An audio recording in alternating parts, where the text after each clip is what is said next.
Welcome to the deep dive. Today, we're plunging into a topic that seems incredibly simple on the surface, but as we sort of peel back the layers, you'll discover it holds some really profound and maybe surprising implications for how we, and especially younger generations, navigate the world. We're going to really explore this evolving relationship between risk and safety in our society.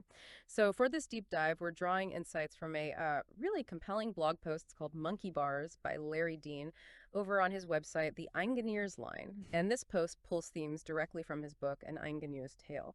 Our mission today really is to extract the most important insights from Dean's perspective, how our societal approach to safety might actually be shaping our capacity for, well, innovation, independence, and even personal growth. When you hear monkey bars, what comes to mind for you? For the author Larry Dean, it's clearly this flood of childhood memories. He describes them as his absolute favorite playground apparatus, a real test. He vividly recalls the sheer sense of achievement when he finally reached the top, the tumbles he took, and crucially, the courage it demanded to just get back on.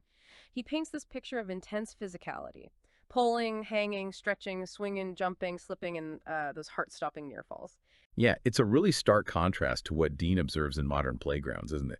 He specifically calls out those crawl-through structures you sometimes see at McDonald's places, maybe all padded, netted, tubed up. And while kids, sure, they still manage to get to the top, he argues that the genuine sense of achievement is just, well, it's noticeably absent. In his words, he says crawling achieves nothing. Unlike the active, sometimes pretty precarious movements involved with actual monkey bars.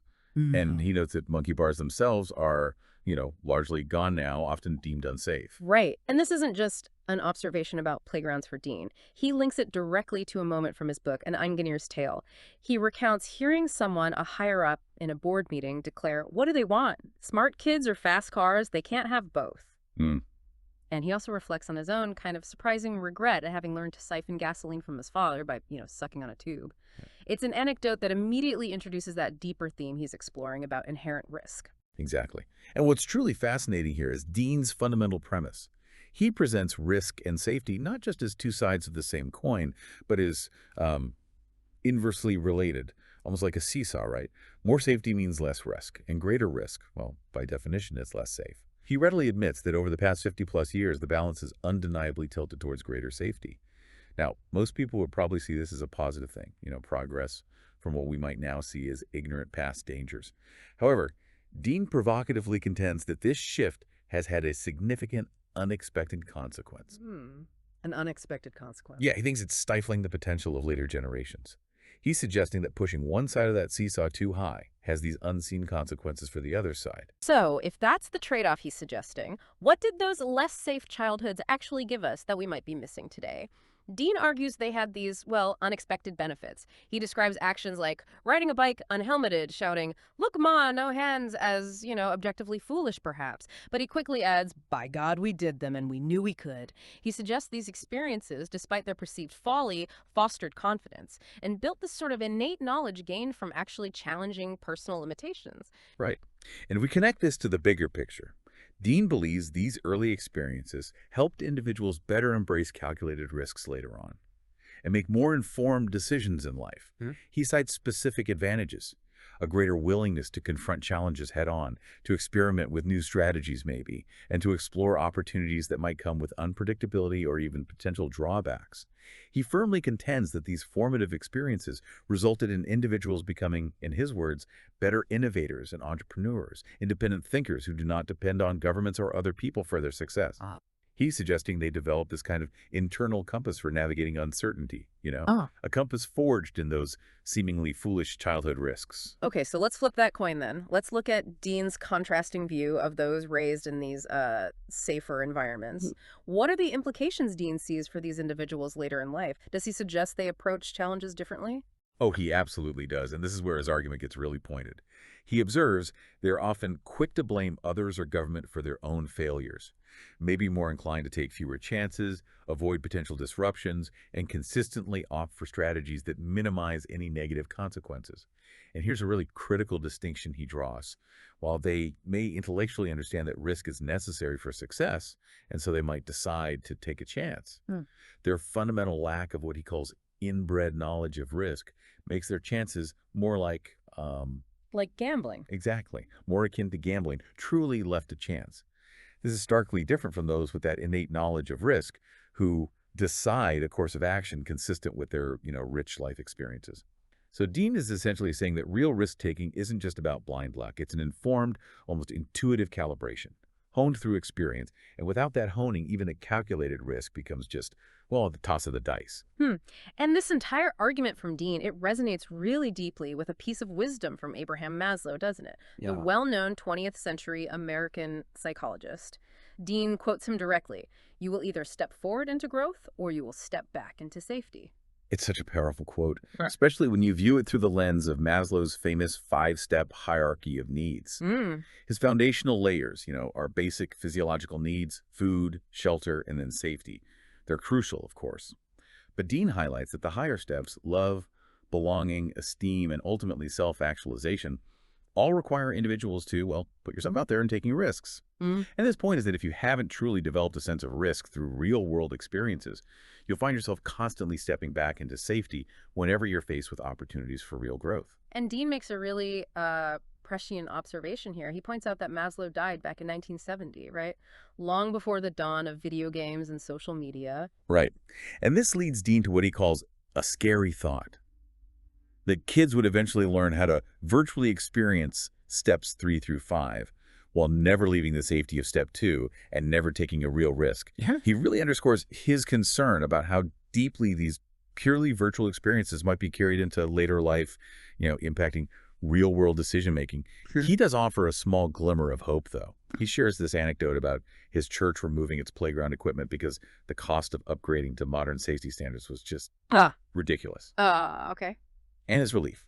The kids still have trees to climb, fall out of, and actually learn from. So what does this all mean for us then? Our deep dive into Larry Dean's monkey bars has really explored this core tension, hasn't it? This undeniable societal shift towards increased safety and his argument for its unintended consequences on developing critical life skills. We're talking about resilience, the ability to take calculated risks, and truly independent thought. Yeah, it certainly makes you reflect on the implications of his perspective for both personal growth and maybe broader societal progress.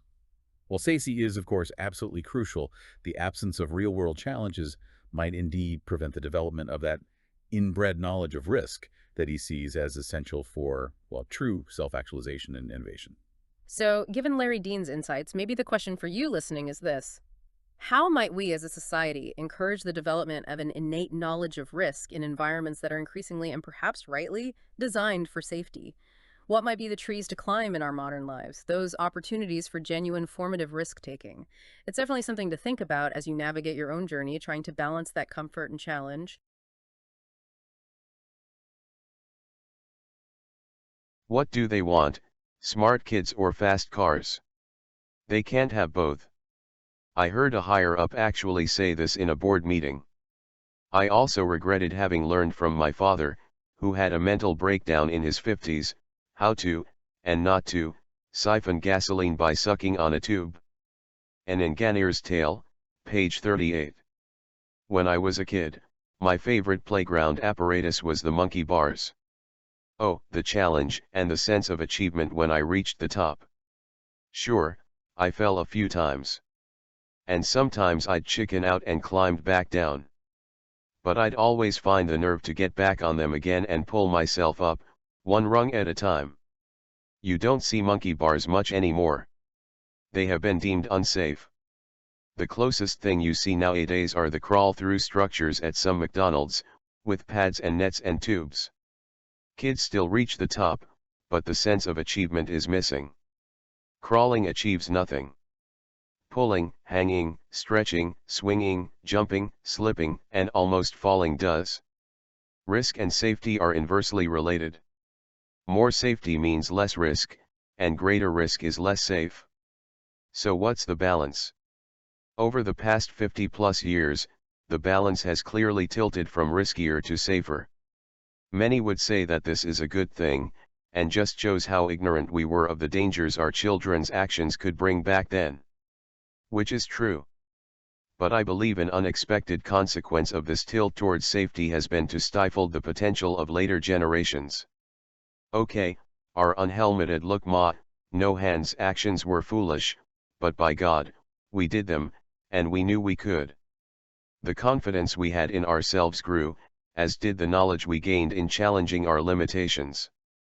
Carrying these experiences into later life has enabled us to better embrace calculated risks and make better decisions. They have led us to be more willing to confront challenges, experiment with new strategies, and explore opportunities that may entail unpredictability or potential drawbacks. I contend that we have become better innovators and entrepreneurs, independent thinkers who do not depend on governments or other people for their success. Those who have been raised in safer environments are more inclined to take less chances, avoid possible disruptions, and opt for strategies and choices that minimize potential negative consequences. They are also quick to blame others or government for their own failures. Many still understand that taking a risk is required to achieve success, so they decide to take a chance. But since they lack an inbred knowledge of risk, the chance they take is more like gambling, and its outcome truly left to chance. Those with an innate knowledge of risk instead decide a course of action, consistent with their life experiences. Abraham Maslow, a well-known 20th-century American psychologist, is quoted as saying, "You will either step forward into growth, or you will step back into safety." He is also known for defining his famous 5-step hierarchy of needs. Steps 1 and 2 are basic needs: food, shelter, safety. Steps 3 through 5 require putting yourself out there and taking risks, to achieve love, belonging, esteem, and self-actualization. Those who have not developed a true sense of risk through life experiences will find themselves constantly stepping back into safety. Maslow died in 1970, before the dawn of video games and social media. So he did not know that kids would soon learn how to virtually experience steps 3 through 5, while never leaving the safety of step 2, and never taking a real risk. It is scary to think how kids have carried these experiences into later life. Our church recently removed its playground equipment because the cost of upgrading it to today's safety standards was ridiculous. Thank God our kids still have trees to climb, and fall out of, and learn from.